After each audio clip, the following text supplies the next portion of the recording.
Tahun 9 Hijriah, angin musim panas meniup debu-debu di tanah Arab, membawa kabar yang mengguncang jantung kaum muslimin. Bizantium, kekuatan besar Romawi Timur, tengah bersiap untuk menyerang wilayah-wilayah perbatasan Islam di utara. Pasukan kekaisaran dikabarkan telah berkumpul di Syam, di bawah komando Kaisar Heraklius, didukung oleh sekutu Arab Kristen seperti suku Ghassan. Isyarat perang mulai tampak nyata. Madinah, pusat kekuatan Islam, menghadapi ancaman langsung dari imperium terbesar di dunia saat itu. Rasulullah Shallallahu Alaihi Wasallam tidak menunggu serangan datang ke jantung negeri Islam. Untuk pertama kalinya, beliau memutuskan mengumumkan arah ekspedisi secara terbuka. Tabuk, daerah tandus di utara Hijaz yang strategis sebagai titik pertemuan dan benteng pertahanan menghadapi Bizantium. Ini bukan lagi perang melawan kafilah Quraisy atau pasukan Yahudi. Ini perang menghadapi kekuatan adidaya dunia. Namun, ujian pertama bukanlah pedang, tapi panas yang membakar. Perang Tabuk dikenal sebagai Ghazwatul Usra, perang kesulitan karena dilaksanakan di tengah musim kering yang keras. Ketika buah-buahan matang, ladang menunggu panen, dan perjalanan ke utara berarti menghadapi jarak ratusan kilometer tanpa jaminan logistik yang memadai. Rasulullah mengajak kaum muslimin untuk bangkit melawan bukan hanya musuh eksternal, tapi juga godaan kenyamanan dan rasa enggan. Berinfaklah, seru Rasulullah Shallallahu Alaihi Wasallam. Maka sahabat-sahabat utama pun berlomba-lomba. Umar bin Khattab membawa separuh hartanya, Abu Bakar membawa seluruh miliknya. Utsman bin Affan menyumbang 300 unta lengkap dengan perlengkapannya serta 1000 dinar emas. Rasulullah Shallallahu Alaihi Wasallam mengangkat tangan dan berdoa, "Ya Allah, ridhoilah Utsman karena apa yang telah ia berikan." Namun, tidak semua merespon dengan semangat. Orang-orang munafik mulai menyebar fitnah. Mereka menjindir, "Janganlah kalian keluar di panas seperti ini." Al-Quran mengabadikan sindiran ini dalam surah At-Taubah ayat 81. Katakanlah, api neraka jahanam itu lebih panas. Ada pula yang mencari-cari alasan untuk tidak ikut, dan sebagian dari Bani Itsalabah bahkan menyatakan, rumah kami terbuka dan rawan, padahal niat mereka bukan menjaga rumah, tetapi menjaga harta dunia. Kendati begitu, persiapan terus dilakukan. Pasukan yang dikumpulkan mencapai angka 30.000 prajurit, jumlah terbesar dalam sejarah Islam saat itu.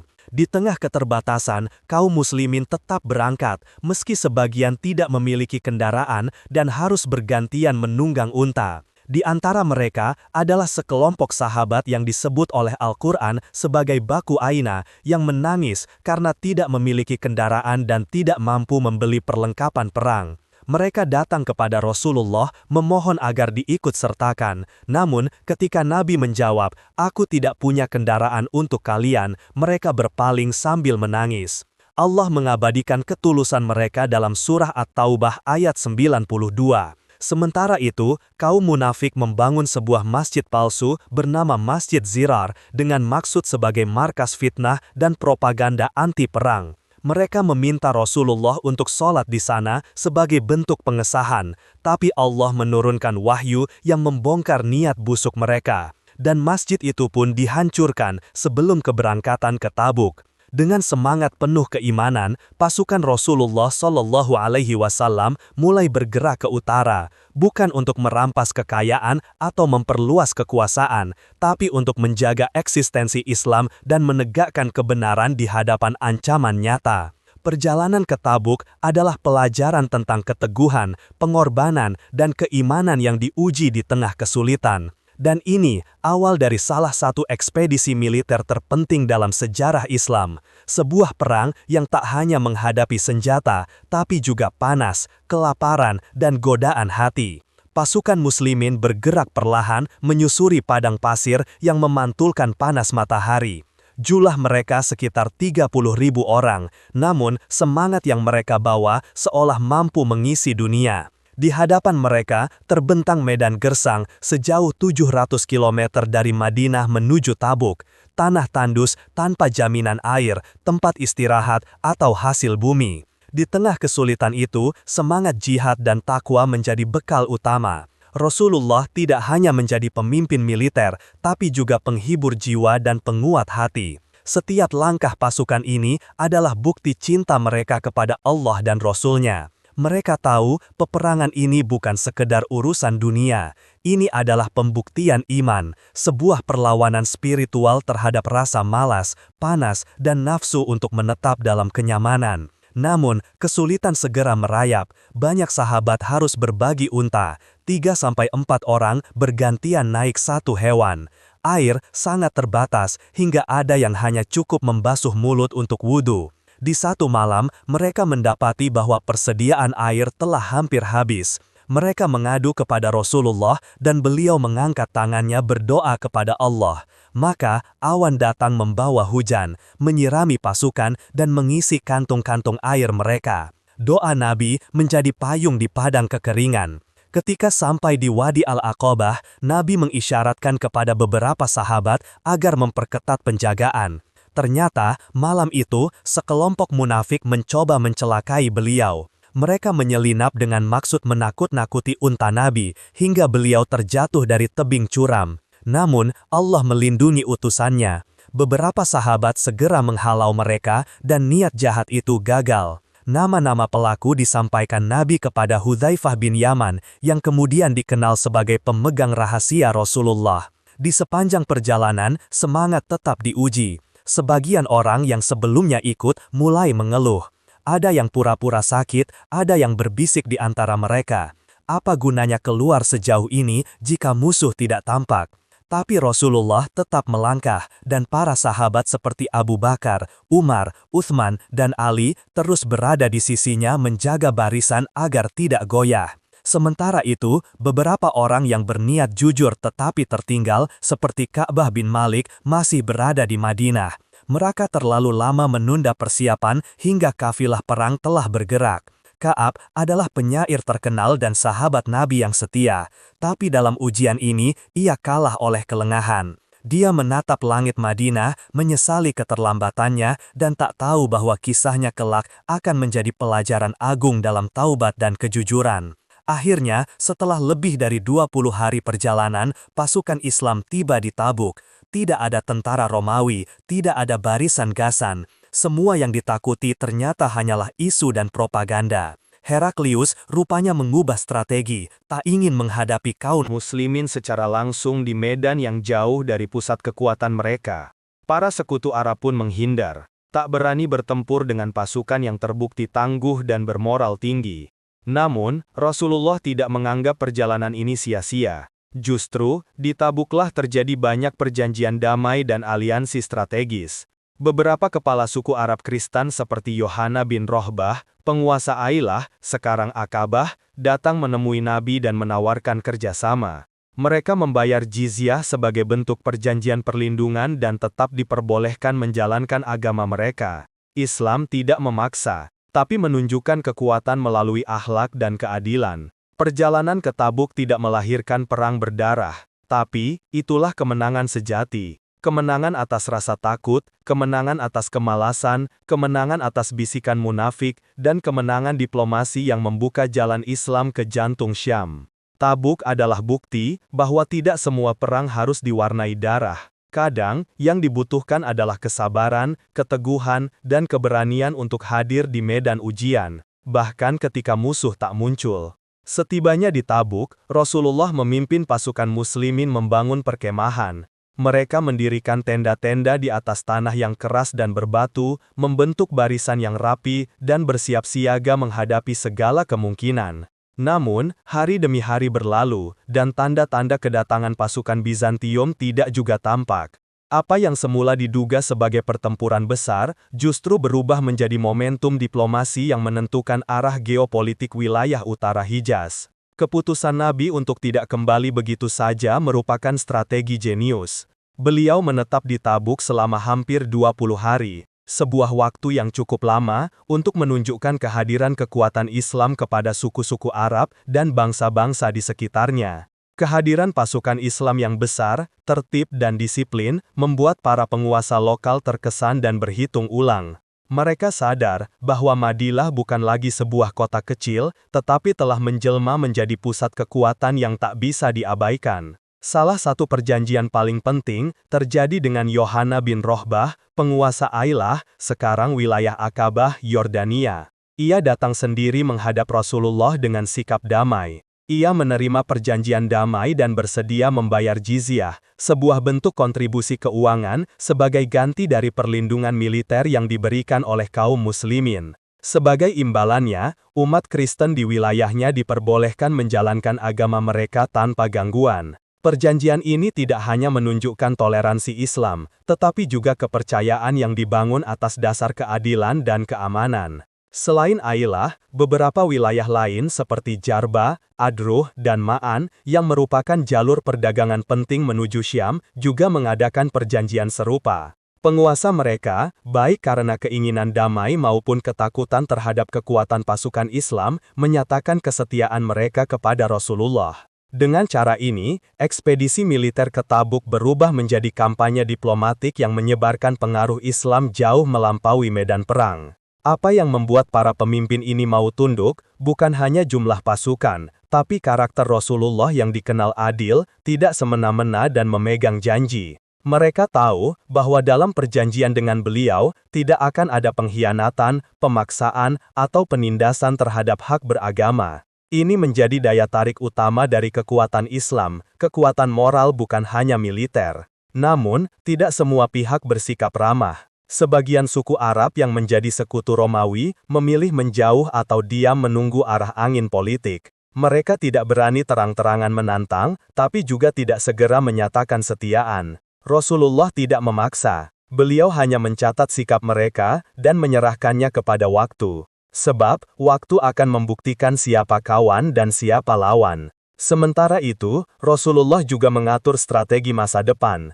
Ia membentuk tim ekspedisi untuk menelusuri rute baru, mengevaluasi sumber air di Tabuk dan sekitarnya, serta mencatat potensi wilayah strategis yang kelak bisa digunakan sebagai titik logistik. Beliau juga mengunjungi sisa-sisa peradaban kaum Samud di Lembah Hijr, kini dikenal dengan nama Madain Shaleh, dan memperingatkan para sahabat agar tidak mengambil air dari sana. Karena itu, adalah tempat yang pernah dihancurkan Allah akibat kedurhakaan mereka. Sikap Nabi ini menunjukkan bahwa perang bukan hanya soal menang dan kalah, tapi juga soal mengelola dampak jangka panjang, membangun reputasi, dan memperluas cakrawala visi politik umat. Perang Tabuk yang awalnya dianggap sebagai ekspedisi militer, berubah menjadi batu loncatan penting dalam diplomasi Islam internasional. Tanpa menghunus pedang, Rasulullah telah menaklukkan hati para pemimpin, memperluas wilayah pengaruh Islam dan membuka jalur baru menuju masa depan ekspansi dakwah yang lebih luas. Setelah hampir 20 hari menetap di Tabuk dan memastikan stabilitas wilayah utara, Rasulullah memutuskan untuk kembali ke Madinah. Tidak ada pertempuran besar, tidak ada pedang yang terhunus dalam darah. Tapi, ekspedisi ini telah mencatat sejarah sebagai demonstrasi kekuatan dan keimanan yang tidak dapat diabaikan oleh siapapun, termasuk Kekaisaran Romawi Timur.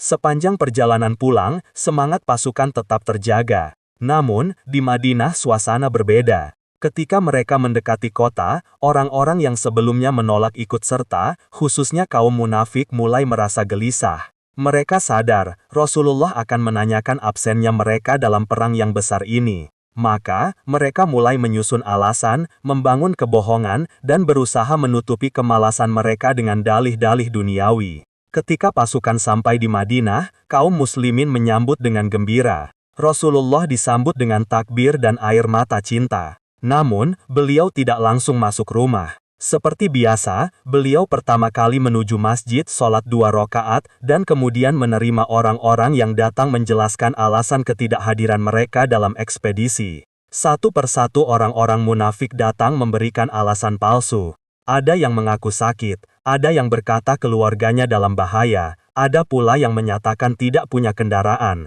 Rasulullah mendengarkan mereka, lalu menerima ucapan mereka secara zahir. Karena beliau tidak diperintahkan untuk membongkar isi hati kecuali dengan wahyu. Tapi dalam batin, beliau tahu siapa yang jujur dan siapa yang berdusta. Allah pun mengabadikan sikap mereka dalam surah At-Taubah ayat 95-96 bahwa kelak Allah dan Rasul-Nya akan menyingkap kebenaran mereka. Lalu, datanglah Ka'ab bin Malik, seorang sahabat yang terkenal dengan kejujuran dan kemuliaannya. Bersamanya juga dua sahabat mulia, Murarah bin Rabi dan Hilal bin Umayyah.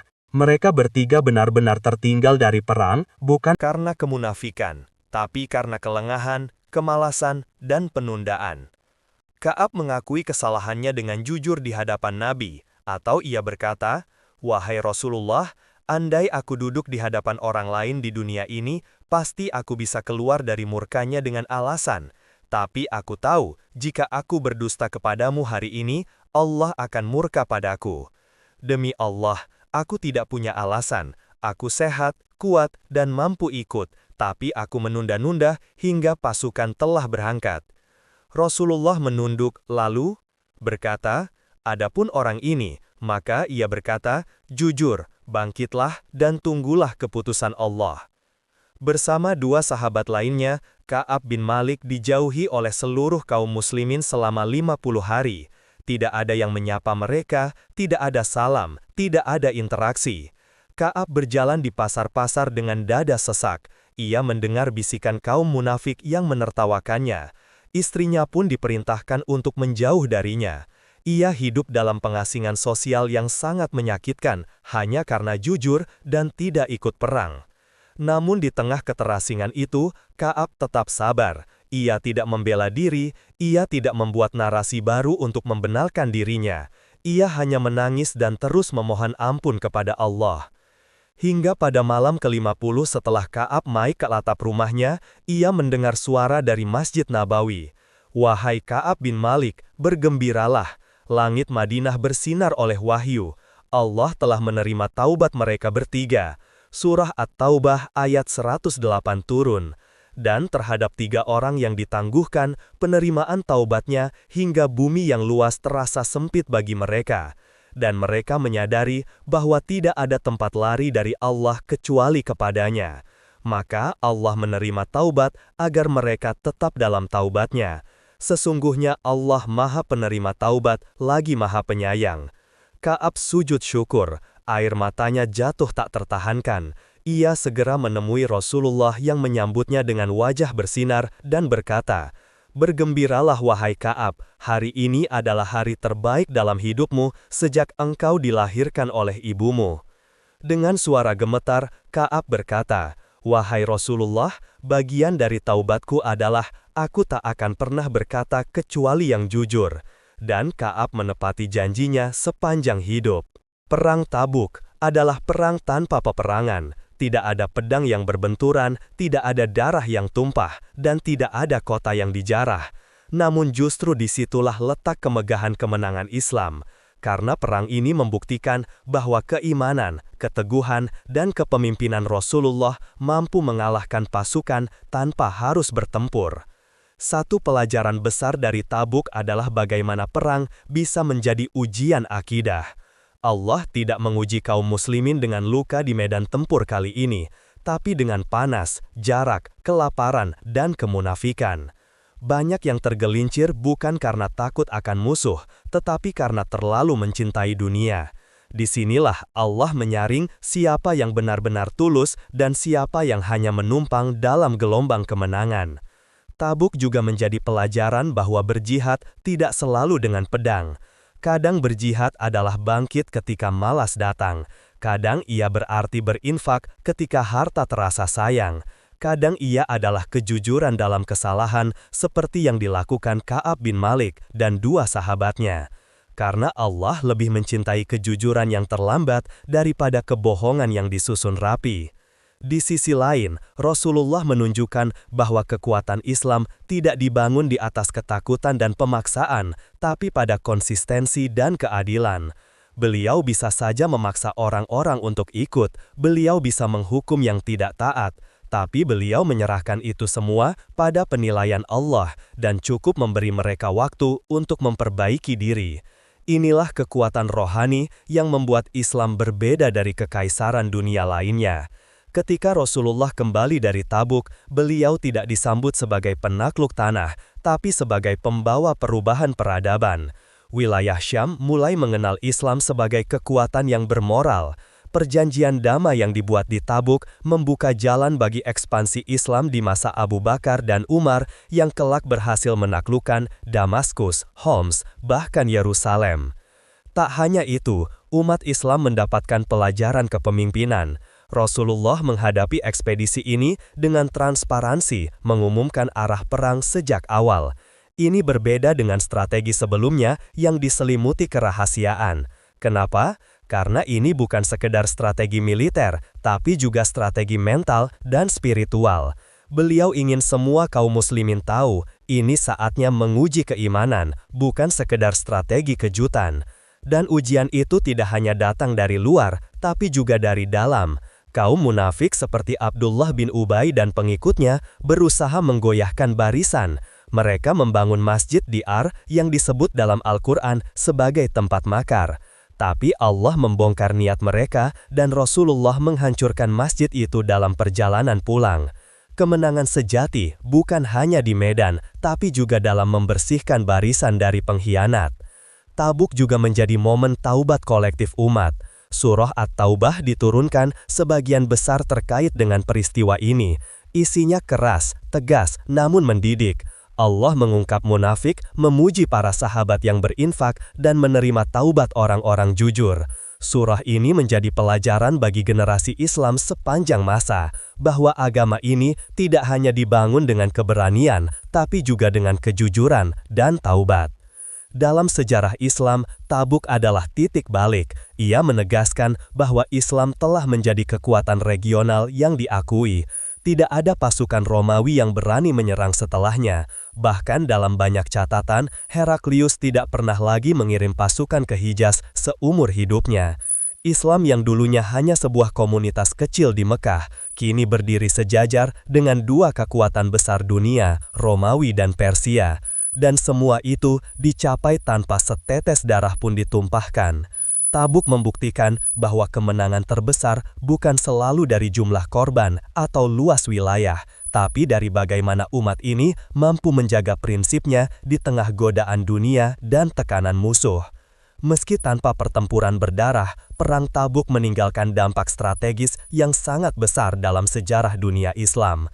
Ini bukan sekedar ekspedisi militer yang membuktikan kekuatan umat, tapi juga titik transformasi arah politik, militer, dan dakwah Islam yang merambah keluar dari Jazirah Arab. Tabuk bukan hanya tentang perjalanan berat ke utara, tetapi tentang bagaimana Rasulullah mengatur diplomasi, memperkuat dominasi Islam, dan mengubah peta kekuasaan di kawasan Syam. Salah satu dampak paling nyata dari Perang Tabuk adalah pengakuan internasional terhadap eksistensi negara Islam di Madinah. Sebelum ini, Islam masih dianggap sebagai kekuatan lokal di Hijaz. Tapi dengan dikumpulkannya 30.000 pasukan yang mampu berjalan ratusan kilometer ke arah kekuatan Romawi, dunia luar mulai menyadari bahwa Islam bukan lagi sekedar agama baru, tapi kekuatan politik yang matang dan terorganisir. Perjanjian-perjanjian damai yang ditekan di Tabuk membuka jalur baru bagi perluasan Islam ke arah Syam. Wilayah seperti Aila, Jarba, dan Adruh yang sebelumnya merupakan pos perdagangan Bizantium kini masuk dalam orbit pengaruh Islam.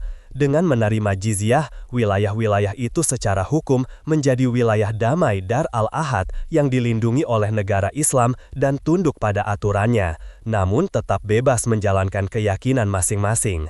Dampak ini semakin terasa di masa pemerintahan Khalifah Abu Bakar dan Umar bin Khattab ketika wilayah Syam secara bertahap dikuasai. Ekspedisi militer Islam menuju Yarmuk, Damaskus, hingga Palestina berakar dari pengalaman dan diplomasi yang dibangun saat Tabuk.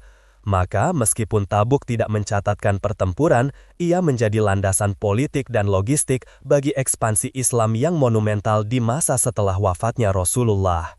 Di dalam negeri, Perang Tabuk juga memberikan pelajaran penting tentang tata kelola pasukan dan kesiapan logistik. Rasulullah mencontohkan bagaimana mempersiapkan pasukan besar dalam waktu terbatas dengan memanfaatkan infak swadaya masyarakat. Ini menjadi cikal bakal model pembiayaan perang dan distribusi perlengkapan militer dalam sejarah Islam.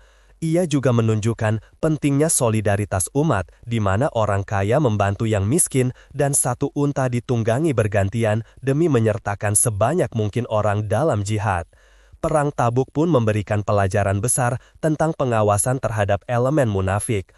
Allah menurunkan banyak ayat dalam surah At-Taubah untuk membongkar kebohongan mereka. Rasulullah tidak menghukum mereka secara langsung, tetapi mencatat dan mengatur siasat agar mereka tidak merusak barisan dari dalam.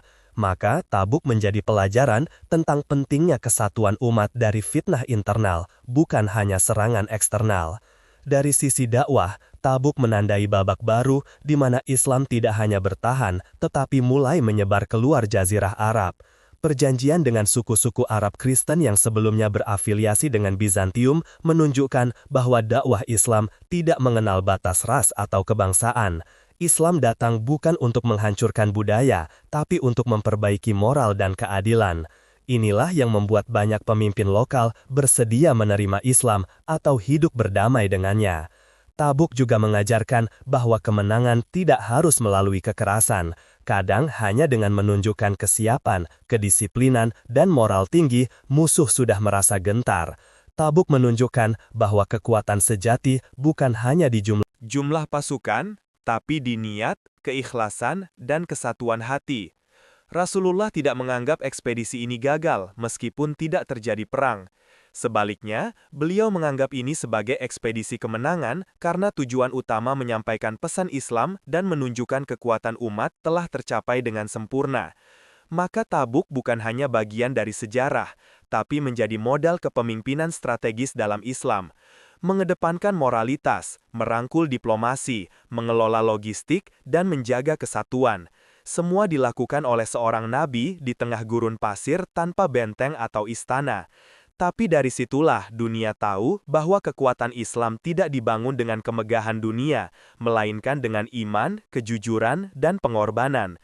Perang Tabuk bukan sekadar catatan sejarah.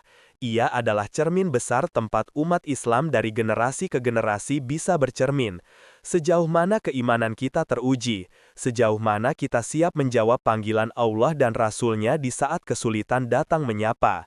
Karena Tabuk adalah perang di mana medan tempur utamanya bukan di padang pasir, tetapi di dalam hati manusia. Ketika Allah memerintahkan Rasulullah memimpin ekspedisi Tabuk, sebagian kaum muslimin menolak karena panas, karena ladang mereka sedang berbuah, atau karena merasa perjalanan terlalu jauh. Sebagian menunda-nunda, berharap perang akan batal. Sebagian mengarang alasan untuk menyelamatkan nama, bukan untuk menyelamatkan iman. Tapi di saat yang sama, ada pula yang berangkat dengan kaki gemetar, dengan hanya satu kantong air, atau dengan satu unta yang dipakai bergiliran. Dan Allah mencatat semua itu tanpa satu yang luput dari timbangannya. Bagi umat hari ini, Tabuk adalah pesan bahwa iman bukan hanya diucapkan dalam syahadat, tetapi dibuktikan ketika pilihan berat harus diambil. Tabuk adalah tentang mereka yang tetap pergi meski harus meninggalkan hasil panen, meninggalkan keluarga, dan berjalan ratusan kilometer tanpa kepastian. Tabuk adalah tentang keberanian untuk berdiri ketika kebanyakan memilih duduk. Di zaman ini, peperangan tidak selalu dalam bentuk fisik, tapi medan ujian tetap ada. Ketika dakwah harus terus berjalan di tengah fitnah, ketika kejujuran diuji di tengah sistem yang mendorong dusta, ketika kebenaran tampak berat dan kesenangan tampak lebih menarik, maka Tabuk mengajarkan bahwa kesetiaan kepada Allah dan Rasul-Nya lebih berat timbangannya daripada dunia yang menggiurkan. Dan pelajaran paling penting dari Tabuk adalah Tebat. Ka'ab bin Malik tidak ikut perang. Ia mengakui kesalahannya. Ia dihukum sosial oleh umat Islam selama 50 hari. Tapi ketika ia tetap jujur dan bertahan, Allah mengampuni dan memuliakannya dalam wahyu abadi. Maka Tabuk juga berbicara kepada mereka yang pernah jatuh, bahwa pintu Allah tidak pernah tertutup bagi yang jujur dalam taubatnya. Tabuk juga menyampaikan pesan kepemimpinan yang visioner. Rasulullah tidak hanya membangun pasukan, tapi membina masyarakat.